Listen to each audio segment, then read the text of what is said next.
If at first you don't succeed, try again. Hello, welcome. I'm René Valentina, and this is Musing Interruptus, a podcast for stories, rants, and sometimes downright nonsense. For my students, try to guess the meaning from the context and then look them up to see if you are right. For everyone, you can read along. Just click on Continue Reading in the description to open a Google Doc with the transcription of this episode. If you like it, subscribe, follow, show your support with the coffee thing, and share. But more importantly, continue the conversation. Drop a comment with your answers to today's questions. I love hearing from you. Today, it's all about cutting your losses. Where we are going, there are flimsy hanging bridges to cross ravines made from untreated wood. There are snakes that slither and lush vegetation as you've never imagined. We are going because we have no option. We were born into this, and the only way out is through or across, maybe around. If you have a helicopter, this is a moot point. In any case, we have to move. Staying stagnant is not only not an option, but our biology also seems to provide a reminder that oxidation is more than just rust on an old gate. It is happening within us. It is happening within us at a cellular level, and no amount of blueberries and green tea can keep up with it. You were brought into this life, and now you have to get through it. It is no use looking at someone else's circumstances and getting angry about not having the same equipment or starting point. Feeling sorry for yourself will make no difference in getting where you want to go. You just have to move. It will be up to you and the initial conditions you have to make a go of it.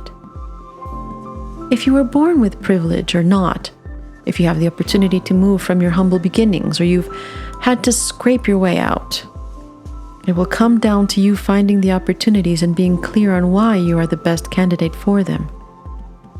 You'll have to develop abilities, social abilities to read the room, position yourself, train yourself, prepare and execute. Dare I say it, hope luck is on your side.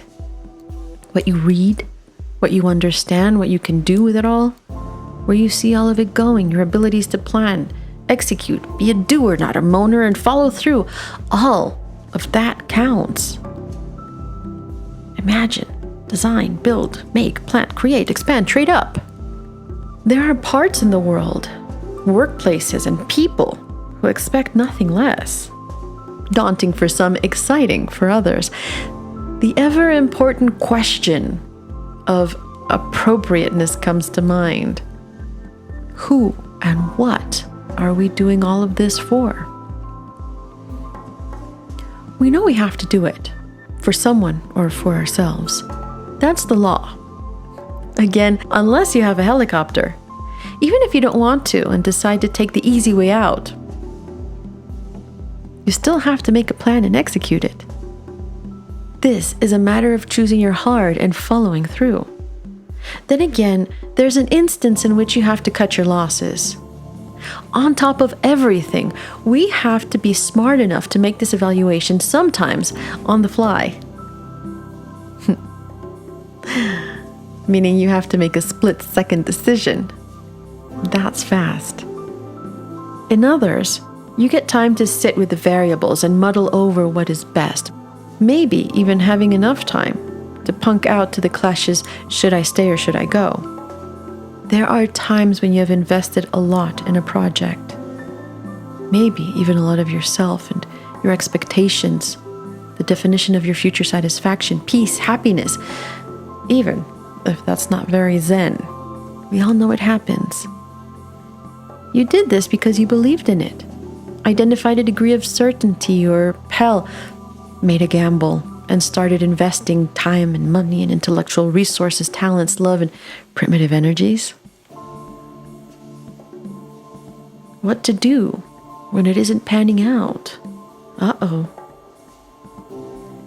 You'll know it because the objectives you set out for are not being met.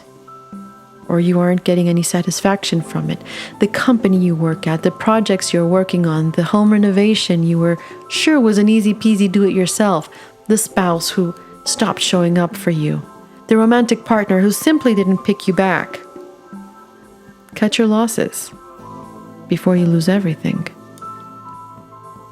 This might mean you have to keep your ego in check and develop a quick detachment from everything you've invested in thus far. Cut your losses. Leave that heavy backpack behind. Move. Find a new job. Start a new business. Take a vacation and regroup. It's back to the drawing board for you. Oh, unless you're mid-hanging ridge, in that case, you have to decide if you cross it or go back. Don't burn it until you've fully crossed. Don't burn it at all. It's possible you might need to cross it later, and it's probably not good for the environment. Try not to feel disheartened, or at least not too much. This is part of it too. It is better to do this than to entrench yourself in the quicksand of an ever-failing endeavor, especially when your health is involved, physical or emotional. I'm sure there are equations for this. Conversing with people you trust and admire can be helpful in gaining perspective. A mathematician or statistician might come in handy.